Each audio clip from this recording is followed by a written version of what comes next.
ಸ್ವಾಗತ. ಮೊದಲಿಗೆ ಹೆಡ್ಲೈನ್ಸ್. ಮಂಗಳೂರಿನ ಮಂಗಳ ಸ್ಟೇಡಿಯಂನಲ್ಲಿ ನಡೆದ ದಕ್ಷಿಣ ಏಷ್ಯಾ ಮಾಸ್ಟರ್ ಅಥ್ಲೆಟಿಕ್ಸ್ನಲ್ಲಿ ಕುಶಾಲನಗರದ ಐಮುಡಿಯಿಂದ ಶೈಲಾ ಗಣಪತಿ ಅವರು ಭಾಗವಹಿಸಿ ಕೊಡಗಿಗೆ ಕೀರ್ತಿ ತಂದಿದ್ದಾರೆ. ಕೆಆರ್ಪೇಟೆ ತಾಲೂಕಿನ ಕಿಕ್ಕೇರಿ ಹೋಬಳಿಯ ಮಂದಗೆರೆ ಗ್ರಾಮದಲ್ಲಿ ಸಂವಿಧಾನ ಶಿಲ್ಪಿ ಡಾಕ್ಟರ್ ಬಿಆರ್ ಅಂಬೇಡ್ಕರ್ ಅವರ ಪುತ್ಥಳಿಯನ್ನು ಅನಾವರಣಗೊಳಿಸಲಾಯಿತು. ಸಿದ್ದಾಪುರದ ಶ್ರೀ ಆದಿಚುಂಚನಗಿರಿ ಶಿಕ್ಷಣ ಸಂಸ್ಥೆಯಲ್ಲಿ ಶಾಲಾ ವಾರ್ಷಿಕೋತ್ಸವ ಅದ್ದೂರಿಯಾಗಿ ನಡೆಯಿತು.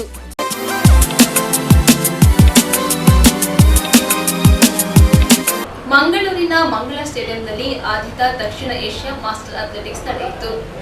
ಮಂಗಳೂರಿನ ಮಂಗಳ ಸ್ಟೇಡಿಯಂನಲ್ಲಿ ನಡೆದ ಆದಿತ ದಕ್ಷಿಣ ಏಷ್ಯಾ ಮಾಸ್ಟರ್ಸ್ ಅಥ್ಲೆಟಿಕ್ಸ್ನಲ್ಲಿ ಭಾರತ ತಂಡದ ಪರವಾಗಿ ಭಾಗವಹಿಸಿದ ಕುಶಾಲನಗರದ ಐಮುಡಿಯೆಂಡ ಶೈಲಾ ಗಣಪತಿಯವರು 5,000 ಮೀಟರ್ನ ಓಟದಲ್ಲಿ 2ನೇ ಸ್ಥಾನ ಹಾಗೂ 800 ಮೀಟರ್ನ ಓಟದಲ್ಲಿ 3ನೇ ಸ್ಥಾನ ಪಡೆದು ಕೊಡಗು ಜಿಲ್ಲೆಗೆ ಕೀರ್ತಿ ತರುವಲ್ಲಿ ಮುಂದಾಗಿದ್ದಾರೆ. ಇವರಿಗೆ ಸಂಗಮ ಟಿವಿ ಹಾಗೂ ವಂಶಿ ನ್ಯೂಸ್ ಬಳಗದ ವತಿಯಿಂದ ಅಭಿನಂದನೆ ಸಲ್ಲಿಸುತ್ತಿದ್ದೇವೆ. ನ್ಯೂಸ್ ಸಂಗಮಕ್ಕಾಗಿ ಓಂ ಶ್ರೀಹನಿ, ಕುಶಾಲನಗರ. ಕೆಆರ್ಪೇಟೆ ತಾಲೂಕಿನ ಕಿಕ್ಕೇರಿ ಹೋಬಳಿಯ ಮಂದಗೆರೆ ಗ್ರಾಮದಲ್ಲಿ ಸಂವಿಧಾನ ಶಿಲ್ಪಿ ಡಾಕ್ಟರ್ ಬಿಆರ್ ಅಂಬೇಡ್ಕರ್ ಪುತ್ಥಳಿಯನ್ನು ಚಲನಚಿತ್ರ ನಾಯಕ ನಟ ಮಧು ಲೋಕಾರ್ಪಣೆಗೊಳಿಸಿದರು. ಕೆಆರ್ಪೇಟೆ ತಾಲೂಕಿನ ಕಿಕ್ಕೇರಿ ಹೋಬಳಿಯ ಮಂದಗೆರೆ ಗ್ರಾಮದಲ್ಲಿ ಚಲನಚಿತ್ರ ನಾಯಕ ನಟ ಮಧು ಅವರು ನೂತನವಾಗಿ ಗ್ರಾಮದ ರೈಲ್ವೆ ಸ್ಟೇಷನ್ ವೃತ್ತದಲ್ಲಿ ನಿರ್ಮಿಸಿರುವ ಸಂವಿಧಾನ ಶಿಲ್ಪಿ ಡಾಕ್ಟರ್ ಬಿಆರ್ ಅಂಬೇಡ್ಕರ್ ಅವರ ಪುತ್ಥಳಿಯನ್ನು ಗ್ರಾಮದ ಮುಖಂಡರು ಹಾಗೂ ಮಹಿಳೆಯರು ಉದ್ಘಾಟನೆ ಮಾಡಿ ಜೈ ಭೀಮ್ ಘೋಷಣೆ ಕೂಗಿ ಕುಣಿದು ಕುಪ್ಪಳಿಸಿ ಸಂಭ್ರಮಿಸಿದರು. ನಾಗರಿಕ ಸಮಾಜದಲ್ಲಿ ವಾಸ ಮಾಡುವ ಎಲ್ಲ ಜಾತಿ ವರ್ಗಗಳ ಜನರು ನೆಮ್ಮದಿ ಹಾಗೂ ಪ್ರೀತಿ ವಿಶ್ವಾಸದಿಂದ ಜೀವನ ನಡೆಸಲು ಬೇಕಾದ ವಿಶ್ವಮಾನ್ಯ ಸಂವಿಧಾನ ರಚಿಸಿಕೊಟ್ಟ ಮಹಾನ್ ಮಾನವತಾವಾದಿ ಡಾಕ್ಟರ್ ಬಿಆರ್ ಅಂಬೇಡ್ಕರ್ ಅವರು ಸಂವಿಧಾನದ ಮೂಲಕ ನೀಡಿರುವ ಅಮೂಲ್ಯವಾದ ಕೊಡುಗೆಗಳಿಂದಾಗಿ ನಾವಿಂದು ಪರಸ್ಪರ ಪ್ರೀತಿ ವಿಶ್ವಾಸದಿಂದ ಜೀವನ ನಡೆಸುತ್ತಿದ್ದೇವೆ. ಸರ್ವರಿಗೂ ಸಮಪಾಲು, ಸರ್ವರಿಗೂ ಸಮಬಾಳು ಎಂಬ ಸಂದೇಶ ನೀಡಿ ನಮ್ಮ ದೇಶದ ಸಂಸ್ಕೃತಿಗೆ ಪೂರಕವಾಗಿ ಸಂವಿಧಾನ ರಚಿಸಿಕೊಟ್ಟು ನಮ್ಮ ದೇಶದ ಅಭಿವೃದ್ಧಿ ಹಾಗೂ ಭಾವೈಕ್ಯತೆಯ ಜೀವನಕ್ಕೆ ನೆರವಾದ ಮಹಾನ್ ಚೇತನ ಅಂಬೇಡ್ಕರ್ ಅವರ ಆಶಯದಂತೆ ನಾವೆಲ್ಲರೂ ಒಂದಾಗಿ ಬದುಕು ನಡೆಸೋಣ ಎಂದು ಮಧು ಮನವಿ ಮಾಡಿದರು. ನಾಡಿನ ಖ್ಯಾತ ಜಾನಪದ ಗಾಯಕರಾದ ಹುರಗಲವಾಡಿ ರಾಮಯ್ಯ ಹಾಗೂ ಮಂಜುಳಾ ಹೋರಾಟ ಗೀತೆಗಳನ್ನು ಹಾಡುವ ಮೂಲಕ ಅಂಬೇಡ್ಕರ್ ಅವರಿಗೆ ಗೀತ ನಮನ ಸಲ್ಲಿಸಿದರು. ಮಂದಗೆರೆ ಗ್ರಾಮದ ರೈತ ಬಾಂಧವರು, ಹಿರಿಯ ನಾಗರಿಕರು ಹಾಗೂ ಪ್ರತಿಭಾವಂತ ವಿದ್ಯಾರ್ಥಿಗಳನ್ನು ಸನ್ಮಾನಿಸಿ ಗೌರವಿಸಲಾಯಿತು.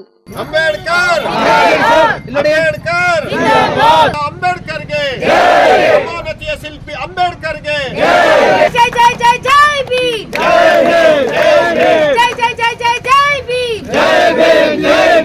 ಇವತ್ತು ಹುಟ್ಟಿದ ದಿನ. ಯಾಕಂದರೆ ಇವತ್ತು ನನ್ನ ಜೀವನದಲ್ಲಿ ಮರೆದೇ ದಿನ ಅನ್ಕೊತೀನಿ. ಯಾಕಂದರೆ ಡಾಕ್ಟರ್ ಅಂಬೇಡ್ಕರ್ ಪುತ್ರ ಅನಾವರಣ ಮಾಡ್ತಾ ಇದ್ದೀನಿ. ನನ್ನ ಜೀವನದ ದೊಡ್ಡ ಕನಸಾಗಿತ್ತು ಅದು. ಯಾಕಂದರೆ ಅಂಬೇಡ್ಕರ್ ಚಿಕ್ಕ ವಯಸ್ಸಿಂದ ನಾನು ನೋಡ್ಕೊಂಡು ಬಂದರೆ ಹುಡುಗ, ಅವ್ರ ಬಗ್ಗೆ ಓದ್ಕೊಂಡು ಬಂದರೆ ಹುಡುಗ, ಅವ್ರ ಬಗ್ಗೆ ಏನೋ ಮಾಡಬೇಕು ಅಂತ ಕನಸು ಬಂದಾಗ ನನಗೆ ಓದಿದ್ದೆ. ಅವ್ರ ಬಗ್ಗೆ ನಾನು ಒಂದು ಸ್ಟ್ಯಾಚು ಓಪನ್ ಮಾಡಬೇಕು ಅಂತ ನಾನು ಲಾಂಚ್ ಮಾಡ್ತಾ ಇದ್ದೀನಿ. ನೀವೆಲ್ಲ ಬಂದಿರೋದಕ್ಕೆ ನಾನು ಖುಷಿ ಆಗ್ತಾ ಇದೆ. ಈ ಲಾಂಚ್ ಆಗುತ್ತೆ. ಲಾಂಚ್ ಆದಮೇಲೆ ನಾನೇ ಒಂದು ಒಂದು ಸಾಂಗ್ ಲಾಂಚ್ ಮಾಡ್ತಾ ಇದ್ದೀನಿ. ಜೊತೆಗೆ ಡಾಕ್ಟರ್ ಅಂಬೇಡ್ಕರ್ ಒಂದು ಮಾತು ಹೇಳ್ತಾರೆ, ನಿಮ್ಮ ಹತ್ರ ₹2 ಇದ್ದರೆ ₹1 ಊಟ ಮಾಡ್ತಾರೆ ಮೋದಿ ಅಂತ ಹೇಳ್ತಾರೆ. ಆ ಥರ ಇಬ್ಬರು ಮಕ್ಕಳ ಎಜುಕೇಷನ್ ಕೊಡ್ತಾ ಇದ್ದೀನಿ. ಎಜುಕೇಷನ್ ಕೊಡ್ತಾ ಇದ್ದೀನಿ. ಆಮೇಲೆ ನೀವೆಲ್ಲ ಬಂದಿರೋದು ಖುಷಿ ಆಗ್ತದೆ. Thank you. ಮಂಡ್ಯ ಜಿಲ್ಲೆ ಕೇರ್ಪೇಟೆ ತಾಲೂಕಿನ ಅಕ್ಕಿಯಬಾಳು ಹೋಬಳಿಯ ಮಂದಗೆರೆ ಗ್ರಾಮದಲ್ಲಿ ಡಾಕ್ಟರ್ ಮಧು ಮಂದಗೆರೆ ಅವರು ಇವರು ಒಬ್ಬ ಕಲಾವಿದರಾಗಿ ಬಡತನದ ಕುಟುಂಬದಿಂದ ಬಂದು ಕಷ್ಟಪಟ್ಟು ಮೇಲ್ಬಂದು ಈಗ ಸಿನಿಮಾದಲ್ಲಿ ಹೀರೋ ಆಗಿ ನಮ್ಮೆಲ್ಲರಿಗೂ ಪ್ರಜ್ವಲಿಸ್ತಾ ಇದ್ದಾರೆ. ಸಿನಿಮಾದಲ್ಲಿ ಹೀರೋ ಆಗಿ ಹೋದಂಥವ್ರಿಗೆ ಹಳ್ಳಿಗಳು ಮರ್ತೋಗ್ತವೆ. ಯಾಕೆಂತಂದರೆ ಆ ಲೆವೆಲ್ ಬೇರೆ, ಈ ಲೆವೆಲ್ ಬೇರೆ ಆಗಿಬಿಡ್ತದೆ. ಆದರೆ ಮಧು ಮಂದಗೆರೆಯವರು ಅದು ಯಾವುದನ್ನೂ ಮರೆಯದೆ ನನ್ನ ಹಳ್ಳಿ ಅಭಿವೃದ್ಧಿ ಆಗಬೇಕು, ಬಾಬಾ ಸಾಹೇಬ್ ಅಂಬೇಡ್ಕರ್ ಅವರು ಕಂಡದ್ದು ಕನಸು, ಅದು ತಳಮಟ್ಟದ ಸಮುದಾಯಕ್ಕೆ ಈ ಸರ್ಕಾರದ ಯಾವುದೇ ಯೋಜನೆಗಳು ತಲುಪಬೇಕು ಅಂತ ಅವರು ಕನಸ್ಕೊಂಡ್ರು. ಆ ಕನಸನ್ನು ಇವತ್ತು ಅವರು ನೆರವೇರಿಸಿದ್ದಾರೆ. ಅವರು ಅದು ಹುಟ್ಟಿದ ದಿನದಂದು ವೇದಿಕೆಯಲ್ಲಿ ಯಾವ ರಾಜಕೀಯ ಗಣ್ಯ ವ್ಯಕ್ತಿಗಳನ್ನು ಕರೆಯದೆ, ಅಂದರೆ ವಯಸ್ಸಾದ ಜೀವಗಳು, ಅಂದರೆ ನಾನು ಅವ್ವಂದಿರೋ ಅಜ್ಜಿಯಂದಿರನ್ನ ಕರೆದು ವೇದಿಕೆ ಮೇಲೆ ಕೂರಿಸಿದ್ದಾರೆ. ಯಾಕೆಂದರೆ ಅವರು ಈ ಊರಿನ ಪೂರ್ವಿಕರು, ಹಿರಿಯರಿಗೆ ಬೆಲೆ ಕೊಡೋದನ್ನು ಮೊಟ್ಟ ಮೊದಲು ಅವರು ಕಲ್ತ್ಕೊಂಡಿದ್ದಾರೆ. ಯಾವುದೇ ರಾಜಕೀಯದವ್ರನ್ನ ಕರೀದೇನೆ ಅವರು ಹುಟ್ಟಿದ ದಿನ ಬಾಬಾ ಸಾಹೇಬ್ ಅಂಬೇಡ್ಕರ್ ಅವರ ಪುತ್ಥಳಿಯನ್ನು ಅವರು ಅನಾವರಣ ಮಾಡಿದ್ದಾರೆ. ಯಾವುದೇ ಸಹಾಯ ಇಲ್ಲದೆ ತಮ್ಮ ಹಣದಿಂದ ಇವತ್ತು ಹುಟ್ಟುಹಬ್ಬವನ್ನು ರೆಸಾರ್ಟಲ್ಲೋ ಅಲ್ಲೋ ಇಲ್ಲೋ ಏನು ಐಷಾರಾಮಿ ಮಾಡ್ಕೊಳ್ತಕ್ಕಂಥ ಈ ದಿನಗಳಲ್ಲಿ, ಪ್ರಸ್ತುತ ದಿನಗಳಲ್ಲಿ ಮಧು ಮಂದಗಿರಿ ಅವರು ವಿಶ್ವಜ್ಞಾನಿ, ಭಾರತ ಭಾಗ್ಯವಿದಾತ, ಇಡೀ ದೇಶ ಕಂಡಂಥ ಜ್ಞಾನಿ ಅಂಬೇಡ್ಕರ್ ಅವರ ಪುತ್ಥಳಿಯನ್ನು ಅನಾವರಣ ಮಾಡಿದ್ದಾರೆ. ನಿಜಕ್ಕೂ ಇದು ಎಲ್ಲರಿಗೂ ಮಾರ್ಗದರ್ಶನವಾಗ್ತಕ್ಕಂಥದ್ದು, ಎಲ್ಲರೂ ಮೆಚ್ಚಬೇಕಾದಂತೂ ಮೆಚ್ಚಬೇಕಾದಂಥದ್ದು. ಜೊತೆಗೆ ಇವರು ಮಾಡಿರ್ತಕ್ಕಂಥ ಕೆಲಸಗಳನ್ನು ಮುಂದೆ ಇರ್ತಕ್ಕಂಥವರು ಕೂಡ ಅವರು ಇದನ್ನು ಮಾರ್ಗಸೂಚಿಯಾಗಿ ಇಟ್ಕೊಳ್ಬೇಕಾಗತ್ತೆ. ಯಾಕೆಂದರೆ ಹುಟ್ಟಿದ ದಿನವನ್ನು ಹೇಗೇಗೋ ಮಾಡೋದಲ್ಲ, ಇಂಥ ಒಳ್ಳೆ ಕೆಲಸಗಳನ್ನು ಮಾಡೋದ್ರ ಮುಖೇನ ನಮ್ಮ ಮಧು ಮಂದಗಿರಿ ಅವರು ಈ ಜಗತ್ತಿಗೆ ಮಾರ್ಗದರ್ಶನ ಆಗಿದ್ದಾರೆ. ಹಾಗಾಗಿ ಮತ್ತೊಮ್ಮೆ ಅವರಿಗೆ ಹುಟ್ಟುಹಬ್ಬದ ಶುಭಾಶಯಗಳು. ನಮ್ಮ ಮಧು ಅವರು ಹುಟ್ಟಿದ ಹಬ್ಬದ ಜೊತೆಗೆ ಬಾಬಾ ಸಾಹೇಬ್ ಅಂಬೇಡ್ಕರ್ ಅವರ ಪುತ್ಥಳಿ ಅನಾವರಣ ಆಗಿದೆ. ತುಂಬ ಒಳ್ಳೆಯ ಶುಭ ಸಂದೇಶ. ಬಾಬಾ ಸಾಹೇಬ್ ಅಂಬೇಡ್ಕರ್ ಅವರು ಈ ದೇಶದಲ್ಲಿ ಸರ್ವರಿಗೆ ಸಮಪಾಲು, ಸರ್ವರು ಸಮಾನವಾಗಿ ಬದುಕಬೇಕು ಅಂತ ಸರ್ವಸ್ವವನ್ನು ತ್ಯಾಗ ಮಾಡಿದಂಥ ಮಹಾನ್ ತ್ಯಾಗಿಗಳು ಇಡೀ ವಿಶ್ವದಲ್ಲಿ. ಅವರು ಇಡೀ ಅಮೇರಿಕದಲ್ಲೂ ಕೂಡ ವಿಶ್ವದಲ್ಲೂ ಕೂಡ ವಿಶ್ವಸಂಸ್ಥೆಯು ಕೂಡ ಅವರನ್ನು ಸಿಂಬಲ್ ಆಫ್ ದ ನಾಲೆಡ್ಜ್ ಅಂತ ಅಂಬೇಡ್ಕರ್ ಕರೀತಾರೆ. ಅಂಥ ಮಹಾನ್ ವ್ಯಕ್ತಿಯನ್ನು ನಮ್ಮ ಮಧುವರು ಮತ್ತು ನಮ್ಮ ಎಲ್ಲ ಗ್ರಾಮದ ಸದಸ್ಯರು, ಮುಖಂಡರು ಎಲ್ಲ ಸೇರಿ ಇವತ್ತು ಅನಾವರಣ ಮಾಡಿರೋದು ಭಾರಿ ಒಂದು ಅರ್ಥಗರ್ಭಿತವಾದಂಥ ಒಂದು ಕಾರ್ಯಕ್ರಮ. ಏನಿವತ್ತು ಮಂದಗೆರೆ ಗ್ರಾಮದಲ್ಲಿ ಅವರು ಜನಿಸಿ ತನ್ನ ಊರಿಗಾಗಿ ಅವರ ಸದಾಕಾಲ ಅವರ ಜೀವ ತುಡಿತಾ ಇರ್ತಕ್ಕಂಥದ್ದು. ಕೇರ್ಪೇಟೆ ತಾಲೂಕು ಅಕ್ಕಿಹೆಬ್ಬಾಳು ಹೋಬಳಿಯ ಮಂದಗೆರೆ ಗ್ರಾಮದಲ್ಲಿ ತನ್ನ ಹುಟ್ಟೂರಿನಲ್ಲಿ ವಿಶೇಷವಾದಂಥ ದಿನ ಅವರ ಜನ್ಮ ದಿನಾಚರಣೆ. ಇವತ್ತು ಅವರ ಹುಟ್ಟಿದ ಹಬ್ಬದಂದು ಒಳ್ಳೆಯ ಕೆಲಸವನ್ನು ಮಾಡಬೇಕು ಅಂತೇಳಿ ಮಧು ಮಂದಗೆರೆಯವರು ಈ ಗ್ರಾಮದಲ್ಲಿ ಒಂದು ಬಾಬಾ ಸಾಹೇಬ್ ಅಂಬೇಡ್ಕರ್ ಅವರ ಸ್ಟ್ಯಾಚ್ಯೂವನ್ನು ಪುತ್ಥಳಿ ಅನಾವರಣವನ್ನು ಇವತ್ತು ಮಾಡ್ತಿದ್ದಾರೆ. ಹಾಗೆ ವೇದಿಕೆಯ ಕಾರ್ಯಕ್ರಮ ಮಾಡಿ ಹೆಣ್ಣು ಮಕ್ಕಳಿಗೆ ಶಿಕ್ಷಣವನ್ನು ನೀಡುವುದಾಗಿ ಅವರು ಹೆಣ್ಣು ಮಕ್ಕಳು ಎಲ್ಲಿಗಿಂತ ಓದ್ತಾರೋ ಅಲ್ಲಿಗಿಂತ ಈ ಹೆಣ್ಣು ಮಕ್ಕಳನ್ನ ಓದಿಸುವಂಥ ಒಂದು ಆಶಯವನ್ನು ಕೂಡ ಅವರು ತೋರಿದ್ದಾರೆ. ಅವರು ಸಿನಿಮಾ ನಟರಾಗಿ ಮತ್ತು ಊರಿನ ಗ್ರಾಮದ ಅಭಿವೃದ್ಧಿಯ ಆಸಕ್ತರಾಗಿ ಸದಾಕಾಲ ಅವರು ಕೆಲಸ ಮಾಡ್ತಾ ಬಂದಿದ್ದಾರೆ. ಈ ಮಂದಗೆರೆಯಲ್ಲಿ ಯುವಕರ ಪಡೆಯನ್ನು ಅವರು ಕಟ್ಟಿದ್ದಾರೆ. ಬಾಬಾ ಸಾಹೇಬ್ ಅಂಬೇಡ್ಕರ್ ಅವರ ಸಂಘದ ಯುವ ಶಕ್ತಿಗಳು ಈಗ ಮಧು ಮಂದಗೆರೆಯವರ ಜೊತೆಯಲ್ಲಿ ನಿಂತಿದ್ದಾರೆ. ಹಾಗಾಗಿ ಮಧು ಮಂದಗೆರೆಯವರ ಅವರ ಹೋರಾಟದ ಆ ಶಕ್ತಿ ಮತ್ತು ಹೋರಾಟದ ಆಸಕ್ತಿ ಮತ್ತು ಅವರ ಊರಿನ ಪರವಾದಂಥ ಅವರ ಅಭಿಮಾನ ಮತ್ತು ಸಮಾಜದ ಪರವಾದಂಥ ಅವರ ಕಳಕಳಿ ಈ ಕಾರ್ಯಕ್ರಮದ ಮೂಲಕ ಅನಾವರಣ ಆಗ್ತಾ ಇದೆ. ಅವರ ಆಸಕ್ತಿ ಹೀಗೆ ಮುಂದುವರಿಲಿ ಅಂತೇಳಿ ನಾನು ಈ ಮೂಲಕ ಆಶಿಸುತ್ತಾ ಮಧು ಮಂದಗೆರೆಯವರಿಗೆ ಹುಟ್ಟುಹಬ್ಬದ ಶುಭಾಶಯಗಳನ್ನು ನಿಮ್ಮೆಲ್ಲರ ಪರವಾಗಿ ನಾನು ಅರ್ಪಿಸ್ತೇನೆ. ನ್ಯೂಸ್ ಗಮಕ್ಕಾಗಿ ಡಾಕ್ಟರ್ ಕೆಆರ್ ನೀಲಕಂಠ, ಕೆಆರ್ಪೇಟೆ. ಸಿದ್ದಾಪುರದ ಶ್ರೀ ಆದಿಚುಂಚನಗಿರಿ ಶಿಕ್ಷಣ ಸಂಸ್ಥೆಯಲ್ಲಿ ಶಾಲಾ ವಾರ್ಷಿಕೋತ್ಸವ ಅದ್ದೂರಿಯಾಗಿ ನಡೆಯಿತು. ವಿದ್ಯೆಯಿಂದ ಮಾತ್ರ ಎಲ್ಲವನ್ನೂ ಪಡೆದುಕೊಳ್ಳಲು ಸಾಧ್ಯವಿಲ್ಲ. ವಿದ್ಯಾರ್ಥಿಗಳು ವಿದ್ಯೆಯ ಜೊತೆಗೆ ಒಳ್ಳೆಯ ಆದರ್ಶಗಳನ್ನು ತಮ್ಮ ಜೀವನದಲ್ಲಿ ಅಳವಡಿಸಿಕೊಂಡರೆ ಮಾತ್ರ ಉತ್ತಮ ಭವಿಷ್ಯ ಕಟ್ಟಿಕೊಳ್ಳಲು ಸಾಧ್ಯವೆಂದು ಆದಿಚುಂಚನಗಿರಿ ಮೈಸೂರು ಕೊಡಗು ಶಾಖಾ ಮಠದ ಸೋಮೇಶ್ವರನಾಥ ಸ್ವಾಮೀಜಿ ಅಭಿಪ್ರಾಯಪಟ್ಟಿದ್ದಾರೆ. ಸಿದ್ದಾಪುರದ ಶ್ರೀ ಆದಿಚುಂಚನಗಿರಿ ಶಿಕ್ಷಣ ಸಂಸ್ಥೆಯಲ್ಲಿ ಆಯೋಜಿಸಿದ್ದ ಶಾಲಾ ವಾರ್ಷಿಕೋತ್ಸವ ಹಾಗೂ ಬಿಜಿಎಸ್ ಉತ್ಸವದ ದಿವ್ಯ ಸಾನ್ನಿಧ್ಯ ವಹಿಸಿದ್ದ ಅವರು ಕಾರ್ಯಕ್ರಮವನ್ನು ಉದ್ಘಾಟಿಸಿ ಮಾತನಾಡಿದರು. ಮಕ್ಕಳು ಭವ್ಯ ಭಾರತದ ಪ್ರಜೆಗಳು. ಚೆನ್ನಾಗಿ ಓದಿ ಉತ್ತಮ ನಾಗರಿಕರಾಗಿ ದೇಶದ ಉಜ್ವಲ ಭವಿಷ್ಯ ರೂಪಿಸುವಂತಾಗಬೇಕು ಎಂದರು. ಆಶೀರ್ವಚನ ನೀಡಿ ಮಾತನಾಡಿದ ಪೊನ್ನಂಪೇಟೆ ಶ್ರೀರಾಮಕೃಷ್ಣ ಶಾರದಾಶ್ರಮ ಧರ್ಮನಾಥನಂದನಾಥ ಸ್ವಾಮೀಜಿ, ವಿವೇಕಾನಂದರಂತಹ ಮಹನೀಯರ ಆದರ್ಶ ತತ್ವಗಳನ್ನು ವಿದ್ಯಾರ್ಥಿಗಳು ಮೈಗೂಡಿಸಿಕೊಂಡರೆ ಮಾತ್ರ ಸಮಾಜದಲ್ಲಿ ಎತ್ತರಕ್ಕೆ ಬೆಳೆಯಲು ಸಾಧ್ಯ ಎಂದರು. ಸಿದ್ದಾಪುರ ಗ್ರಾಮ ಪಂಚಾಯಿತಿ ಅಧ್ಯಕ್ಷರಾದ ಪ್ರೇಮ ಗೋಪಾಲ್, ಗ್ರಾಮ ಪಂಚಾಯಿತಿ ಉಪಾಧ್ಯಕ್ಷರಾದ ಪಳನಿಸ್ವಾಮಿ, ಗ್ರಾಮ ಪಂಚಾಯಿತಿ ಸದಸ್ಯರಾದ ಶುಕೂರ್, ಶ್ರೀಮಠದ ಭಕ್ತರಾದ ರಾಮಕೃಷ್ಣೇಗೌಡ, ಪರಿಸರ ಪ್ರೇಮಿ ರಾಜೇಂದ್ರ ಸಿಂಗ್ ಸೇರಿದಂತೆ ಗಣ್ಯರು ವೇದಿಕೆಯಲ್ಲಿ ಇದ್ದರು. 2023-24ನೇ ಸಾಲಿನ ಎಸ್ಎಸ್ಎಲ್ಸಿ ಪರೀಕ್ಷೆಯಲ್ಲಿ ಅತಿ ಹೆಚ್ಚು ಅಂಕ ಪಡೆದ ಜಯಶ್ರೀ ಪಿಜೆ, ದ್ವಿತೀಯ ಪಿಯುಸಿ ವಿದ್ಯಾರ್ಥಿಗಳು ಹಾಗೂ ಕಬಡ್ಡಿ ಪಂದ್ಯಾವಳಿಯಲ್ಲಿ ಅಂತಾರಾಷ್ಟ್ರೀಯ ಮಟ್ಟದಲ್ಲಿ ಭಾಗವಹಿಸಿದ ಮೊಹಮ್ಮದ್ ಅರ್ಷದ್, ಶಾಲೆಯ ಅತ್ಯುತ್ತಮ ವಿದ್ಯಾರ್ಥಿಯರಾದ ದಿನೀಟ್, ಮಿಮಿಕ್ರಿಯಲ್ಲಿ ರಾಜ್ಯಮಟ್ಟಕ್ಕೆ ಆಯ್ಕೆಯಾಗಿರುವ ನಕುಲ್ ದೇವ್ ಹಾಗೂ ಆದಿತ್ಯ ಭಟ್ ಇವರುಗಳನ್ನು ಸನ್ಮಾನಿಸಿ ಗೌರವಿಸಲಾಯಿತು. ಸಭಾ ಕಾರ್ಯಕ್ರಮದ ಬಳಿಕ ಜರುಗಿದ ವಿದ್ಯಾರ್ಥಿಗಳ ವೈವಿಧ್ಯಮಯ ಸಾಂಸ್ಕೃತಿಕ ಕಾರ್ಯಕ್ರಮಗಳು ಜನರ ಮನಸೂರೆಗೊಂಡಿತ್ತು. ಸಿದ್ದಾಪುರ ಬಿಜೆಎಸ್ ಸಂಸ್ಥೆಯ ಮೇಲ್ವಿಚಾರಕರಾದ ಮಂಜುನಾಥ್, ಆಡಳಿತಾಧಿಕಾರಿ ಸುಧಾಕರ್, ಪ್ರಾಂಶುಪಾಲರಾದ ಕಾಳೇಗೌಡ, ಮುಖ್ಯ ಶಿಕ್ಷಕಿ ಅನಿತಾ ಹಾಗೂ ಸಂಸ್ಥೆಯ ಶಿಕ್ಷಕರು ಮತ್ತು ಬೋಧಕೇತರರು ಹಾಜರಿದ್ದರು.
ನ್ಯೂಸ್ ಸಂಗಮಕ್ಕಾಗಿ doctor H M Raghukoti, Kushalnagar.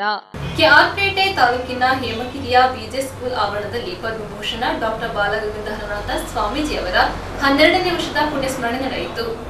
ಜಗದ್ಗುರು, ಯುಗಯೋಗಿ, ಅಕ್ಷರ ಸಂತ, ಪದ್ಮಭೂಷಣ ಡಾಕ್ಟರ್ ಬಾಲಗಂಗಾಧರನಾಥ ಸ್ವಾಮೀಜಿಯವರ 80ನೇ ಜನ್ಮದಿನ ಹಾಗೂ 12ನೇ ವರ್ಷದ ಪುಣ್ಯಸ್ಮರಣೆ ಅಂಗವಾಗಿ ಕೆಆರ್ಪೇಟೆ ತಾಲೂಕಿನ ಹೇಮಗಿರಿಯ ಬಿಜೆ ಸ್ಕೂಲ್ ಆವರಣದಲ್ಲಿ ಶ್ರೀಗಳ ಪುತ್ಥಳಿಗೆ ಅಭಿಷೇಕ, ವಿಶೇಷ ಪೂಜೆ, ಹೋಮ ಹವನಗಳು ಹಾಗೂ ಶ್ರೀಗಳ ಪುತ್ಥಳಿಯ ಭವ್ಯ ಮೆರವಣಿಗೆ ಹಾಗೂ ಬಿಜೆಸ್ ಶಾಲಾ ವಾರ್ಷಿಕೋತ್ಸವ ಸಮಾರಂಭವು ಅದ್ದೂರಿಯಾಗಿ ನಡೆಯಿತು. ಆದಿಚುಂಚನಗಿರಿಯ ಮಹಾಸಂಸ್ಥಾನದ ಹೇಮಗಿರಿ ಶಾಖಾ ಮಠದ ಗೌರವ ಕಾರ್ಯದರ್ಶಿ ಡಾಕ್ಟರ್ ಜೆಎನ್ ರಾಮಕೃಷ್ಣೇಗೌಡ ಮಾತನಾಡಿ, ಬರಡಾಗಿದ್ದ ಆದಿಚುಂಚನಗಿರಿಯ ಕೀರ್ತಿಯನ್ನ ವಿಶ್ವ ಮಟ್ಟದಲ್ಲಿ ಬೆಳಗಿ ದೇಶಾದ್ಯಂತ 500ಕ್ಕೂ ಹೆಚ್ಚಿನ ಶಾಲಾ ಕಾಲೇಜುಗಳನ್ನು ಸ್ಥಾಪಿಸಿ ಗ್ರಾಮೀಣ ಪ್ರದೇಶದ ಬಡ ಮಕ್ಕಳ ಶೈಕ್ಷಣಿಕ ವಿಕಾಸಕ್ಕೆ ಕಾರಣರಾದ ಬಾಲಗಂಗಾಧರನಾಥ ಸ್ವಾಮೀಜಿಗಳ ದಿವ್ಯ ಚೇತನಕ್ಕೆ ಭಕ್ತಿಪೂರ್ವಕ ನಮನಗಳನ್ನು ಅರ್ಪಿಸಲಾಯಿತು ಎಂದು ರಾಮಕೃಷ್ಣೇಗೌಡ ತಿಳಿಸಿದರು. ಬಿಜೆಸ್ ಪಬ್ಲಿಕ್ ಸ್ಕೂಲ್ ವಾರ್ಷಿಕೋತ್ಸವದ ದಿವ್ಯ ಸಾನ್ನಿಧ್ಯವನ್ನು ವಹಿಸಿದ ಗದಗಿನ ಭಾವಿಕ್ಯ ಧರ್ಮಪೀಠದ ಡಾಕ್ಟರ್ ಫಕ್ಕೀರ ಸಿದ್ದರಾಮ ಮಹಾಸ್ವಾಮೀಜಿಗಳು ವಹಿಸಿ ಬಾಲಗಂಗಾಧರನಾಥ ಸ್ವಾಮೀಜಿಗಳ ಕಾರ್ಯದಕ್ಷತೆಯನ್ನು ಗುಣಗಾನ ಮಾಡಿದರು. ಚಲನಚಿತ್ರ ನಿರ್ದೇಶಕರಾದ ಎಸ್ ಮಹೇಂದ್ರ, ಚಿತ್ರನಟ ಶ್ರೀಧರ್, ನಾಯಕ ನಟಿ ರೂಪಿಕಾ, ರಾಜ್ಯದ ಮಾಜಿ ಸಚಿವರಾದ ಡಾಕ್ಟರ್ ನಾರಾಯಣಗೌಡ, ಕಾಂಗ್ರೆಸ್ ನಾಯಕರಾದ ಬಿಎಲ್ ದೇವರಾಜು, ಕಿಕ್ಕೇರಿ ಸುರೇಶ್, ಹಾರನಹಳ್ಳಿ ಕೋಡಿಮಠದ ಕಿರಿಯ ಶ್ರೀಗಳಾದ ಚೇತನ್ ಮರಿದೇವರು ಸ್ವಾಮೀಜಿ, ಕ್ಷೇತ್ರ ಶಿಕ್ಷಣಾಧಿಕಾರಿ ತಿಮ್ಮೇಗೌಡ, ಸಮಾಜ ಸೇವಕರಾದ ಮಲ್ಲಿಕಾರ್ಜುನ ಕಾರ್ಯಕ್ರಮದಲ್ಲಿ ಭಾಗವಹಿಸಿದ್ದರು. ಬಾಲಗಂಗಾಧರನಾಥ ಶ್ರೀಗಳ ಪುತ್ಥಳಿಯನ್ನು ಬೆಳ್ಳಿ ಸಾರೋಟಿನಲ್ಲಿ ಅಲಂಕರಿಸಿ ಜಾನಪದ ಕಲಾ ತಂಡಗಳೊಂದಿಗೆ ಮೆರವಣಿಗೆ ಮಾಡಲಾಯಿತು.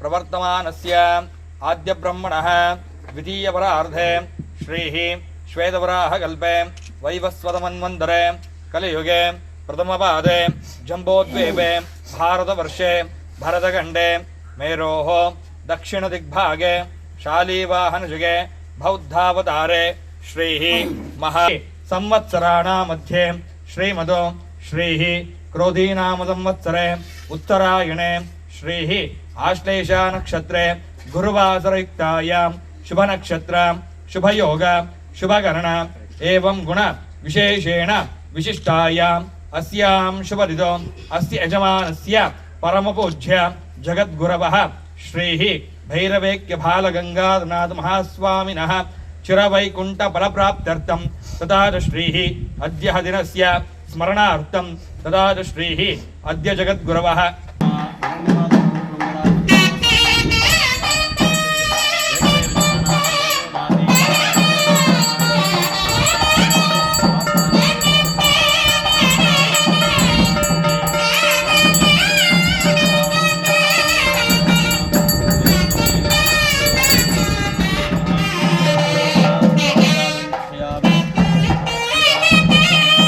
ಸ್ವಾಮೀಜಿಯವರ ದಿವ್ಯ ಚೇತನಕ್ಕೆ ಶಿರಸಾಷ್ಟಾಂಗ ಪ್ರಣಾಮಗಳನ್ನು ಸಮರ್ಪಣೆ ಮಾಡಿ 72ನೇ ಜಗದ್ಗುರು ಪರಮ ಪೂಜ್ಯ ಶ್ರೀ ಶ್ರೀ ಶ್ರೀ ಡಾಕ್ಟರ್ ನಿರ್ಮಲಾನಂದನಾಥ ಸ್ವಾಮೀಜಿಯನ್ನು ಈ ಸಂದರ್ಭದಲ್ಲಿ ಸ್ಮರಿಸಿ ಇವತ್ತಿನ ಈ ವಿಶೇಷ ಕಾರ್ಯಕ್ರಮ ಅಂದರೆ ಗುರುಗಳ 81ನೇ ವರ್ಷದ ಜನ್ಮದಿನಾಚರಣೆ, 12ನೇ ವರ್ಷದ ಅವರ ಪುಣ್ಯ ಸಂಸ್ಮರಣೆ ಅಂಥೇಳಿ ಜನವರಿ 10ಕ್ಕೆ ಅವರು 18ಕ್ಕೆ ಅವರು ಜನ್ಮ ತಾಳಿದ್ದು, ಜನವರಿ 13ಕ್ಕೆ ಅವರು ದೇಹನ ಬಿಟ್ಟಿದ್ದು. ಬಹುಶಃ ಇದರ ಸೂಕ್ಷ್ಮತೆಯನ್ನು ಅರಿತು ನಾವು ನಮ್ಮ ವ್ಯಾಪ್ತಿಯಲ್ಲಿರುವಂಥ ಎಲ್ಲ ಶಾಲಾ ಕಾಲೇಜುಗಳಲ್ಲಿ 13ನೇ ತಾರೀಕು ಸ್ಟಾರ್ಟ್ ಮಾಡಿದ್ರೆ 28ಕ್ಕೆ ನಾನು ಕೊನೆಗೆ ಧಾರವಾಡದಲ್ಲಿ ಮುಕ್ತಾಯ ಮಾಡುವಂಥ ಒಂದು ಯೋಜನೆ.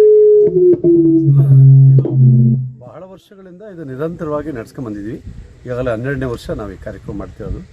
ಕಾರಣ ಇಷ್ಟೇ, ಮಹಾಸ್ವಾಮಿಗಳು ಈ ಸಮಾಜಕ್ಕೆ, ಈ ಮಠಕ್ಕೆ, ಈ ವರ್ಗಕ್ಕೆ ಕೊಟ್ಟಂಥ ಒಂದು ವಿಶಿಷ್ಟವಾದಂಥ ಕೊಡುಗೆ ಇದೆಯಲ್ಲ, ಬಹುಶಃ ಅದು ಯಾರೂ ಕೂಡ ನೆನ್ಪು ಮಾಡ್ಕೊಳ್ಳೋಕ್ಕೂ ಆಗಲ್ಲ. ಇಂಥ ಒಂದು ಶಾರ್ಟ್ ಪೀರಿಯಡಲ್ಲಿ 30-35 ವರ್ಷದಲ್ಲಿ 300 ವರ್ಷದಲ್ಲಿ ಮಾಡುವಂಥ ಒಂದು ದೊಡ್ಡ ಸಾಧನೆಯನ್ನು ಶ್ರೀಮಠಕ್ಕೆ, ಸಮಾಜಕ್ಕೆ, ಸಾರ್ವಜನಿಕವಾಗಿ ಯಾವುದೇ ಜಾತಿ, ಮತ, ಪಂಥ, ವರ್ಣ, ಭೇದ ಇವ್ಯಾವ ಪಂಗಡಗಳನ್ನು ಕೂಡ ಮನಸ್ಸಿನಲ್ಲಿ ಇಟ್ಟುಕೊಳ್ಳದೇನೆ ಎಲ್ಲರಿಗೂ ಸರ್ವಾನುವಾದಂಥ, ಸಮಂತವಾದಂಥ ನ್ಯಾಯವನ್ನು ಕೊಡುವಂಥ ನಿಟ್ಟಿನಲ್ಲಿ ಈ ಕಾರ್ಯಕ್ರಮವನ್ನು ಗುರುಗಳು ಹಮ್ಮಿಕೊಂಡ್ರು. ಹಾಗಾಗಿ ಅವರ ಆರೋಗ್ಯ ದೃಷ್ಟಿಯಿಂದ ಆರೋಗ್ಯ ಕ್ಷೀಣಿಸ್ತು. ಹಾಗಾಗಿ ಇನ್ನೂ 16 ವರ್ಷ ನಮ್ಮ ಜೊತೆಗೆ ಗುರುಗಳಿದ್ದಿದೆ, ಇದರ ಇನ್ನೂ ಎಷ್ಟು ಪಟ್ಟುಗಳು ಹೆಚ್ಚಾಗ್ತಿತ್ತು ಅನ್ನೋದ್ರ ಬಗ್ಗೆ ಒಂದು ಸಣ್ಣ ನಮಗೆ ನೋವಿದೆ. ಆದರೂ ಪುನರಪಿ ಜನನಂ ಪುನರಪಿ ಮರಣಂ ಅಂತ ಹೇಳ್ತಾರೆ. ಹುಟ್ಟು ಸಾವುಗಳು ರೀಸೈಕ್ಲಿಂಗ್ಲಿದ್ದಂಗೆ, ಮನುಷ್ಯನ ಹುಟ್ಟು ಆಕಸ್ಮಿಕ, ಸಾವು ಕೂಡ ನಿಶ್ಚಿತ. ಹೀಗಾಗಿ ಎಲ್ಲವೂ ಕೂಡ ಗುರುಗಳ ಕೃಪೆಯಿಂದ ಇವತ್ತು ನಮ್ಮ ಕೆಲಸಗಳಾಗ್ತಾಯಿದೆ. ಅದರಲ್ಲೂ ಈಗೇನಾದರೂ ನಾವು ಮಠಮಾನ್ಯಗಳನ್ನು, ಸಂಸ್ಥೆಗಳನ್ನು, ಬೇರೆ ಏನೇ ಸಾಮಾಜಿಕವಾದ ಕೆಲಸಗಳನ್ನು ಭಾಳ ಖುಷಿಯಿಂದ, ಹೆಗ್ಗಳಿಕೆಯಿಂದ ಮಾಡ್ತೀವಿ ಅಂದರೆ ಅದಕ್ಕೆ ಕಾರಣ ಏನು ಅಂದರೆ ಗುರುಜಿಯವರು, BJ ಸ್ವಾಮೀಜಿಯವರ ಆಶೀರ್ವಾದ ನಮ್ಮ ಹಿಂದೆ, ನಮ್ಮ ಬೆನ್ನಿಂದೆ, ನಮ್ಮ ತಲೆ ಮೇಲೆ ಸದಾ ಇರ್ತದೆ ಅನ್ನೋವಂಥ ಕಾರಣದಿಂದ ಈ ಕಾರ್ಯಕ್ರಮನ ವಿಶಿಷ್ಟವಾಗಿ ಮಾಡ್ತಾಯಿದ್ವಿ. ಬಹುಶಃ ಅದಕ್ಕೆ ಭಕ್ತರು, ಶಾಲಾ ಮುಖ್ಯಸ್ಥರುಗಳು, ಅಲ್ಲಿರುವಂಥ ಸಿಬ್ಬಂದಿ ವರ್ಗ, ಯಾಕೆ ಅಂತ ಹೇಳಿದ್ರೆ ಗುರುಗಳ ಆರಾಧನೆ, ಗುರುಗಳ ಪುಣ್ಯ ಸ್ಮರಣೆ, ಗುರುಗಳ ಹುಟ್ಟುಹಬ್ಬ, ಇದ್ರ ಜೊತೆಗೆ ಶಾಲಾ ವಾರ್ಷಿಕೋತ್ಸವ ಕೂಡ ನಾವು ಮಾಡ್ತೀವಿ. ಕಾರಣ ಏನು ಅಂತ ಹೇಳಿದ್ರೆ ಬೆಳಗ್ಗೆ ಎಲ್ಲ ಹೋಮ, ಹವನ, ಯಜ್ಞ, ಯಾಗಾದಿಗಳಿರ್ತದೆ. ಗುರುಗಳ ಪುತ್ಥಳಿಗೆ ಪಂಚಾಮೃತ ಅಭಿಷೇಕನ ನಾವು ಮಾಡ್ತೀವಿ. ಅದಾದಮೇಲೆ ಒಂದು 12 ಗಂಟೆಗೆ ಪುತ್ಥಳಿ ಮೆರವಣಿಗೆ ಆಗ್ತದೆ. ಅದಾದಮೇಲೆ 2 ಗಂಟೆಗೆ ಊಟ ಕೊಡ್ತೀವಿ. ಬಹುಶಃ ಒಂದು 6 ಗಂಟೆಗೆ ಧರ್ಮಸಭೆ ಅಂತ ಸ್ಟಾರ್ಟ್ ಆಗ್ತದೆ. ಅದರಲ್ಲಿ ಎಲ್ಲ ಕಲಾವಿದರುಗಳನ್ನು, ಸ್ವಾಮಿಗಳನ್ನು, ರಾಜಕೀಯ ಮುಖಂಡರುಗಳನ್ನು ಕರೆಸಿ ಆ ಒಂದು ವಿಶಿಷ್ಟವಾದ ಕಾರ್ಯವನ್ನು, ಗುರುಗಳನ್ನು ನೆನಪು ಮಾಡಿಕೊಳ್ಳುವಂಥ ಒಂದು ವಿಶೇಷವಾದಂಥ ಕಾರ್ಯಕ್ರಮವನ್ನು ಇದು ಹಮ್ಮಿಕೊಂಡು ಅವರ ಆತ್ಮಕ್ಕೆ ಒಂದು ಸಣ್ಣ ಶಾಂತಿ ನಾವು ಕೋರ್ಬೋದೇನೋ ಅನ್ನೋ ಒಂದು ಪ್ರೀತಿಯಿಂದ ಈ ಕಾರ್ಯಕ್ರಮ ಮಾಡ್ತಾಯಿದ್ದೀವಿ. ಇದು ಯಶಸ್ವಿಯಾಗಿ ಆಗ್ತಾಯಿದೆ. ಅದಕ್ಕೆ ಯಾವಾಗಲೂ ಕೂಡ ಅವರ ಪರೋಕ್ಷವಾದಂಥ ಆಶೀರ್ವಾದ ನಮ್ಮ ಮೇಲಿರ್ತದೆ ಅನ್ನೋ ಭಾವನೆಯಿಂದ ನಾವು ಈ ಕಾರ್ಯಕ್ರಮ ಹಮ್ಮಿಕೊಂಡಿದ್ದೀವಿ. ಹಾಗಾಗಿ ಎಲ್ಲ ಪತ್ರಕರ್ತ ಮಾಧ್ಯಮರಿಗೆ, ಸಾರ್ವಜನಿಕ ಭಕ್ತರಿಗೆ, ಆಸ್ತಿಕ ಮನುಷ್ಯರಿಗೆ, ನಮ್ಮ ಇಡೀ ಸಿಬ್ಬಂದಿ ವರ್ಗಕ್ಕೆ ಈ ಸಂದರ್ಭದಲ್ಲಿ ನಾನು ಹಾರ್ದಿಕ ಶುಭಾಶಯಗಳನ್ನು ಹೇಳ್ತಾ, ಕಳೆದ ಈಗ 3 ದಿನದ ಹಿಂದೆ ಸಂಕ್ರಾಂತಿ, ಮಹಾಸಂಕ್ರಾಂತಿ ಆಗಿದೆ. ಉತ್ತರಾಯಣ ಪುಣ್ಯಕಾಲ ಪ್ರಾರಂಭ, ದಕ್ಷಿಣಾಯನಕ್ಕೆ ಪ್ರವೇಶ ಮಾಡುವ ಈ ಶುಭ ಸಂದರ್ಭದಲ್ಲಿ ಬಹುಶಃ ನಾಡಿನ ಜನತೆಗೆ ವಿಶೇಷವಾದಂಥ ಒಂದು ಸುಖ, ಶಾಂತಿ, ನೆಮ್ಮದಿ, ಶಾಂತಿಯನ್ನು ಕೊಡಲಿ ಅಂಥೇಳಿ ಈ ಸಂದರ್ಭದಲ್ಲಿ ಭಗವಂತನ ಪ್ರಾರ್ಥನೆ ಮಾಡ್ತಾ, ಗುರುಗಳ ಆತ್ಮಕ್ಕೆ ಚಿರಶಾಂತಿಯನ್ನು ಕೋರ್ತಾ ನಾನು ಮಾತು ಮುಗಿಸ್ತೀನಿ. ಜೈ ಶ್ರೀ ಗುರು. ನ್ಯೂಸ್ ಸಂಗಮಕ್ಕಾಗಿ ಡಾಕ್ಟರ್ KR ನೀಲಕಂಠ, ಕೆಆರ್ಪೇಟೆ ಪಟ್ಟಣದ ಪುರಗೇಟ್ ಛಾಯಾದೇವಿ ವಿದ್ಯಾನಿಕೇತನ ಹಾಗೂ ಭಾನುಪ್ರಕಾಶ್ ಆಂಗ್ಲ ಮಾಧ್ಯಮ ಪ್ರೌಢಶಾಲೆಯಲ್ಲಿ ಛಾಯಾ ಆಹಾರ ಮೇಳ ಯಶಸ್ವಿಯಾಗಿ ನಡೆಯಿತು. ಕೆಆರ್ಪೇಟೆ ಪಟ್ಟಣದ ಹೊರವಲಯದ ಪುರಗೇಟ್ನಲ್ಲಿರುವ ಛಾಯಾದೇವಿ ವಿದ್ಯಾನಿಕೇತನ ಹಾಗೂ ಭಾನುಪ್ರಕಾಶ್ ಆಂಗ್ಲ ಮಾಧ್ಯಮ ಪ್ರೌಢಶಾಲೆಯಲ್ಲಿ ಛಾಯಾ ಆಹಾರ ಮೇಳ ಕಾರ್ಯಕ್ರಮ ಯಶಸ್ವಿಯಾಗಿ ನಡೆಯಿತು. ಶಾಲೆಯ ಆಡಳಿತಾಧಿಕಾರಿ ಹಾಗೂ ಕವಿಯತ್ರಿ ಸವಿತಾ ರಮೇಶ್ ಆಹಾರ ಮೇಳಕ್ಕೆ ಚಾಲನೆ ನೀಡಿ ಮಕ್ಕಳ ಸಮಗ್ರವಾದ ವ್ಯಕ್ತಿತ್ವ ವಿಕಾಸ ಹಾಗೂ ಜ್ಞಾನವೃದ್ಧಿಗೆ ಮಕ್ಕಳ ಸಂತೆ ಹಾಗೂ ಛಾಯಾ ಆಹಾರ ಮೇಳವು ನೆರವಾಗಲಿದೆ. ಮಕ್ಕಳ ಸಂಭ್ರಮದಲ್ಲಿ ಪೋಷಕರು ಭಾಗಿಯಾಗಿ ಮಕ್ಕಳ ವ್ಯಕ್ತಿತ್ವ ವಿಕಸನಕ್ಕೆ ನೆರವಾಗುತ್ತಿದ್ದಾರೆ. ಛಾಯಾ ಆಹಾರ ಮೇಳ ನಿರೀಕ್ಷೆಗೂ ಮೀರಿ ಯಶಸ್ವಿಯಾಗಿದೆ ಎಂದರು. ಶಿಕ್ಷಣ ಸಂಯೋಜಕ KP ಬೋರೇಗೌಡ ಮಾತನಾಡಿ, ಗುಣಮಟ್ಟದ ಶಿಕ್ಷಣಕ್ಕೆ ಛಾಯಾದೇವಿ ವಿದ್ಯಾನಿಕೇತನವು ಹೆಸರಾಗಿದೆ. ಶಿಕ್ಷಣದ ಜೊತೆಗೆ ವಿಜ್ಞಾನ ಚಟುವಟಿಕೆ, ಕ್ರೀಡೆ ಹಾಗೂ ಆಹಾರ ಮೇಳದಂತಹ ವಿಭಿನ್ನವಾದ ಕಾರ್ಯಕ್ರಮಗಳನ್ನು ರೂಪಿಸಿ ಮಕ್ಕಳ ಶೈಕ್ಷಣಿಕ ವಿಕಾಸಕ್ಕೆ ನೆರವಾಗುತ್ತಿದ್ದಾರೆ ಎಂದರು. ಆಹಾರ ಮೇಳದಲ್ಲಿ ಕನ್ನಡ ಸಾಹಿತ್ಯ ಪರಿಷತ್ ಅಧ್ಯಕ್ಷರಾದ ಪೂರ್ಣಚಂದ್ರ ತೇಜಸ್ವಿ, ಮಕ್ಕಳ ಸಾಹಿತ್ಯ ವೇದಿಕೆ ಅಧ್ಯಕ್ಷರಾದ ಮಾರೇನಹಳ್ಳಿ ಲೋಕೇಶ್, ಪತ್ರಕರ್ತರಾದ ಕಾಡುಮೆಣಸ ಚಂದ್ರು, ಸೈಯದ್ ಖಲೀಲ್, ಕಾಮನಹಳ್ಳಿ ಮಂಜುನಾಥ್ ಸೇರಿದಂತೆ ಮಕ್ಕಳ ಪೋಷಕರು, ಶಾಲೆ ಆಡಳಿತ ಮಂಡಳಿ ಸದಸ್ಯರು ಕಾರ್ಯಕ್ರಮದಲ್ಲಿ ಭಾಗವಹಿಸಿದ್ದರು. ಹಿಂದೆ ಎಷ್ಟು ರೈತರ ಬೆವರಿನ ಶ್ರಮ ಇದೆ ಅಂತ ಹೇಳಿ, ಆ ಶ್ರಮ ಯಾಕೆ ನಾನು ಈ ಮಾತನ್ನ ಹೇಳ್ತೀನಿ ಅಂತ ಹೇಳಿದ್ರೆ, ನಮ್ಮಲ್ಲಿ ಬರುವ ಹೆಚ್ಚು ವಿದ್ಯಾರ್ಥಿಗಳು ರೈತಾಪಿ ಕುಟುಂಬದಿಂದ ಬಂದಂತವರು. ಅವರು ತಮಗೆ ಏನೇ ಕಷ್ಟ ಇರಲಿ ಅವರ ಆರ್ಥಿಕ ಪರಿಸ್ಥಿತಿಗೆ ಅನುಗುಣವಾಗಿ ಅವರಿಗೆ ಇಚ್ಛೆ ಪಡುವಂತಹ ಶಾಲೆಯನ್ನ ಆಯ್ಕೆ ಮಾಡಿಕೊಂಡು ಆ ಮಕ್ಕಳುಗಳಿಗೆ ತಮ್ಮ ತನು, ಮನ, ಧನ ಎಲ್ಲವನ್ನ ಅರ್ಪಿಸ್ತಾ ಇದ್ದಾರೆ. ಬರೀ ನಾವು ಮಕ್ಕಳಿಗೆ ಯಾವಾಗ್ಲೂ ಮನರಂಜನೆಯನ್ನ ಕೊಡೋದಲ್ಲ, ಪೋಷಕರಿಗೂ ಕೂಡ ಮನರಂಜನೆಯನ್ನ ಮಾಡಬೇಕು. ಇದೇ ಕೆಲಸವನ್ನ ಮನೆಯಲ್ಲಿ ಮಾಡಿದ್ರೆ ಅದು ಕರ್ತವ್ಯ. ಇದೇ ಅಡಿಗೆನ ಇಲ್ಲಿ ನಮ್ಮ ಸಂಸ್ಥೆ ಒಳಗಡೆ ನಿಮಗೂ ಮನರಂಜನೆ, ಜೊತೆಗೆ ಬಹುಮಾನವೂ ಕೂಡ ಇದೆ.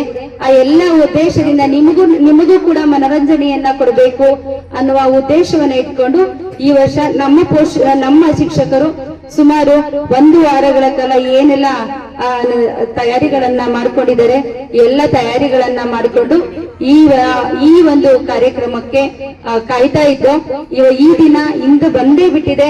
ನಾವು ಈ ದಿನವನ್ನ ಸವಿಯೋಣ ಅಂತ ಹೇಳ್ತಾ ಈ ಆಹಾರ ಮೇಳಕ್ಕೆ ಆಗಮಿಸಿರುವ ತಮ್ಮೆಲ್ಲರಿಗೂ ಕೂಡ ಹೃತ್ಪೂರ್ವಕ ಸ್ವಾಗತವನ್ನ ಕೊಡ್ತಾ, ಹೊರಗಡಿಕೆ ಹಬ್ಬಿಸದೆ ಹೋದ್ರೆ, ಅದನ್ನ ಪ್ರಚಾರ ಮಾಡದೆ ಹೋದ್ರೆ ಯಾವುದು ಗೊತ್ತಾಗಲ್ಲ. ಆ ರೀತಿ ಪ್ರಚಾರ ಮಾಡ್ಲಿಕ್ಕೆ ಆಗಿ ಈ ಒಂದು ಸಂಸ್ಥೆಯ ಯಾವುದೇ ಕಾರ್ಯಕ್ರಮಕ್ಕೂ ಸಹ ಜೊತೆಯಾಗಿ ಬರ್ತಾ ಇರ್ತಕ್ಕಂಥ ಪತ್ರಿಕಾ ಮಾಧ್ಯಮ ಮಿತ್ರರು, ಆತ್ಮೀಯ ಸ್ನೇಹಿತರು ಆದಂತಹ ಖಲೀಲ್ ಸರ್ ಅವರೇ, ಹಾಗೂ ಈ ಒಂದು ಶಾಲೆಯ ಮಕ್ಕಳ ಎಲ್ಲ ಪೋಷಕರು, ಇಲ್ಲಿ ವಿಶೇಷವಾಗಿದೆ. ಇವತ್ತು ಮಕ್ಕಳು ಇಲ್ಲಿ ಕುತ್ಕೋತಿದ್ದೋ, ಪೋಷಕರು ಪಕ್ಕದಲ್ಲಿ ಕುತ್ಕೋತಿದ್ರು, ವ್ಯಾಪಾರ ಮಾಡೋ, ಅಡಿಗೆ ಮಾಡೋ, ಈ ರೀತಿ ಮಕ್ಕಳ ಸಂತೆ ಕಾರ್ಯಕ್ರಮವನ್ನ ಮಾಡ್ತಾ ಇದ್ರು. ಇಲ್ಲೆಲ್ಲ ಪೋಷಕರು ಇಲ್ಲಿ ಕುಳಿತಿದ್ದಾರೆ, ಮಕ್ಕಳು ಅಲ್ಲಿ ಅತಿಥಿಗಳಾಗಿ ಅಲ್ಲಿ ಕುಳಿತಿದ್ದಾರೆ. ಅವರೇ ನಿಮ್ಗೆ ಇವತ್ತು ಕಸ್ಟಮರ್ ಆಗಿ ಬಂದು ನಿಮ್ಮ ಒಂದು ಮಾಡಿರ್ತಕ್ಕಂಥ ಅಡಿಗೆಯ ಸವಿರುಚಿಯನ್ನ ಸವಿತಾರೆ. ಎಲ್ಲ ಪೋಷಕರು ಹೊಂದಿದವ್ರೆ. ಮತ್ತು ಈ ಶಾಲೆಯ ಶಿಕ್ಷಕರು ವಿಭಿನ್ನ, ವಿಶಿಷ್ಟ, ಅವ್ರ ಯೂನಿಫಾರ್ಮ್ ಆಗಿನೇ ಶಿಸ್ತು, ಸಮಯ ಎಲ್ಲ ಇದೆ. ನಾನು ಗಮನಿಸ್ತಾ ಇದ್ದೀನಿ. ನಾನೀಗ ಕಳೆದ 5 ವರ್ಷಗಳಿಂದ BRP ಆಗಿ ಈ ಒಂದು ಸಂಸ್ಥೆಯ ಶಿಸ್ತನ್ನ ನೋಡ್ತಾ ಇದ್ದೀನಿ. ಯಾವುದೇ ಕಾರ್ಯಕ್ರಮದಲ್ಲೂ ಅಚ್ಚುಕಟ್ಟಾಗಿ ಶಿಸ್ತು, ಸಂಯಮದಿಂದ, ಒಳ್ಳೆ ಸಮವಸ್ತ್ರದಿಂದ ಇರ್ತಕ್ಕಂಥ ಎಲ್ಲ ಶಿಕ್ಷಕರೇ ಹಾಗೂ ಪುಟಾಣಿ ಮಕ್ಕಳೇ. ಪ್ರತಿಯೊಂದು ಮಕ್ಕಳಿಗೂ ಅದರಲ್ಲೂ 10th, 9th, 6th ಅಂದ್ರೆ ಬರೆಗೋರು ಅಂದ್ರೆ ಗೊತ್ತೇ ಎಲ್ರಿಗೂ. ಕೆಲವರಿಗೆ 1, 2, 3 ತರಗತಿಗೆ ಹೋಗದೆ ಇರ್ಬೋದು. ಇರ್ತಕ್ಕಂಥ ಎಲ್ಲ ಮಕ್ಕಳೇ ಈ ಒಂದು ಶಾಲೆಯಲ್ಲಿ ಏನ್ ಕಾರ್ಯಕ್ರಮ ಮಾಡಿದ್ರು ವಿಶಿಷ್ಟ, ವಿಭಿನ್ನ ಅಂತ ಮೊದಲೇ ಹೇಳಿದೆ. ಏನ್ ಲಾಭ ಸರ್ ಇಲ್ಲಿ ಸೇರಿಸಿರೋದ್ರಿಂದ? ಇಂಗ್ಲಿಷ್ ಮೀಡಿಯಂ ಕಲಿತೇವೆ ಸರ್ ಅಂತ ಅನ್ಕೋತಿರೋ, ಅಯ್ಯೋ ಕನ್ನಡ ಮೀಡಿಯಂ ಸಿಗೋದು ಸರ್ ಅಂತ ಅನ್ಕೋತಿರೋ ಗೊತ್ತಿಲ್ಲ. ಹೌದು, ನಿಮ್ಮ ಊರಿನಲ್ಲೇ ಶಾಲೆ ಇದ್ರೂ ಸಹ ಸುಮಾರು 60 ಶಾಲೆ ಗ್ರಾಮಗಳಿಂದ ಮಕ್ಕಳುಗಳು ಇಲ್ಲಿಗೆ ಬಸ್ ನಲ್ಲಿ ಬಂದು ಹೋಗ್ತಾ ಇದಾವೆ. ಇಲ್ಲಿ ಏನ್ ಲಾಭ ಆಗ್ತದೆ ಅಂತ ಅಂದ್ರೆ, ನಿಮ್ಮ ಮಗುವಿಗೆ ಪಟ್ಟಣದಿಂದ ಕೇವಲ 2 ಕಿಲೋಮೀಟರ್ ದೂರದಲ್ಲಿ ಇದ್ದರೂ ಸಹ ಈ ಒಂದು ಶಾಲೆ ಗ್ರಾಮೀಣ ಪ್ರದೇಶದ ಶಾಲೆಯಾಗಿದೆ. ಇದು ಒಂದು ಗ್ರಾಮೀಣ ಪ್ರದೇಶದ ಶಾಲೆ. ಇದು ಗ್ರಾಮೀಣ ಪ್ರದೇಶದ ಶಾಲೆ ಆಗೋದ್ರಿಂದ ಏನ್ ಲಾಭ ಸರ್ ಅಂತ ಅಂದ್ರೆ, ನಿಮ್ಮ ಮಗು ಮುಂದೆ ಏನಾದ್ರೂ ಒಂದು ತುಂಬಾ ಅತ್ಯುತ್ತಮವಾದ ಶಿಕ್ಷಣವನ್ನ ಹೊಂದಿ ಅವನು ಯಾವ್ದಾದ್ರು ಸರ್ಕಾರಿ ನೌಕರಿಗೆ ಹೋಗ್ಬೇಕು ಅಂತ ಅಂದ್ರೆ ಅವನಿಗೆ ಗ್ರಾಮೀಣ ಪ್ರದೇಶದ ಒಂದು ಮೀಸಲಾತಿ ಸಿಗ್ತದೆ. ಏನು ಗ್ರಾಮೀಣ ಪ್ರದೇಶದ ಮೀಸಲಾತಿ ಏನ್ ಸಿಗ್ತದೆ ಅಂತ ಅಂದ್ರೆ, 100 ಜನವನ್ನ ಸರ್ಕಾರಿ ನೌಕರನ್ನ ತೆಗೆದುಕೊಂಡ್ರೆ ಅದರಲ್ಲಿ 15 ಜನರನ್ನ ಗ್ರಾಮೀಣ ಪ್ರದೇಶದಲ್ಲಿ ಓದಿದ ಶಾಲೆಯ ಮಕ್ಕಳು ಅಂತ ಹೇಳಿ ಅವ್ರನ್ನ ಆಯ್ಕೆ ಮಾಡ್ತಾರೆ. ನ್ಯೂಸ್ ಸಂಗಮಕ್ಕಾಗಿ ಡಾಕ್ಟರ್ KR ನೀಲಕಂಠ, KR-ಪೇಟೆ. ಕೊನೆಯಲ್ಲಿ ಮತ್ತೊಮ್ಮೆ ಹೆಡ್ಲೈನ್ಸ್. ಮಂಗಳೂರಿನ ಮಂಗಳ ಸ್ಟೇಡಿಯಂನಲ್ಲಿ ನಡೆದ ದಕ್ಷಿಣ ಏಷ್ಯಾ ಮಾಸ್ಟರ್ ಅಥ್ಲೆಟಿಕ್ಸ್ನಲ್ಲಿ ಕುಶಾಲನಗರದ ಐಮುಡಿಯಿಂದ ಶೈಲಾ ಗಣಪತಿ ಅವರು ಭಾಗವಹಿಸಿ ಕೊಡಗಿಗೆ ಕೀರ್ತಿ ತಂದಿದ್ದಾರೆ. KR-ಪೇಟೆ ತಾಲೂಕಿನ ಕಿಕ್ಕೇರಿ ಹೋಬಳಿಯ ಮಂದಗೆರೆ ಗ್ರಾಮದಲ್ಲಿ ಸಂವಿಧಾನ ಶಿಲ್ಪಿ ಡಾಕ್ಟರ್ BR ಅಂಬೇಡ್ಕರ್ ಅವರ ಪುತ್ಥಳಿಯನ್ನು ಅನಾವರಣಗೊಳಿಸಲಾಯಿತು. ಸಿದ್ದಾಪುರದ ಶ್ರೀ ಆದಿಚುಂಚನಗಿರಿ ಶಿಕ್ಷಣ ಸಂಸ್ಥೆಯಲ್ಲಿ ಶಾಲಾ ವಾರ್ಷಿಕೋತ್ಸವ ಅದ್ದೂರಿಯಾಗಿ ನಡೆಯಿತು.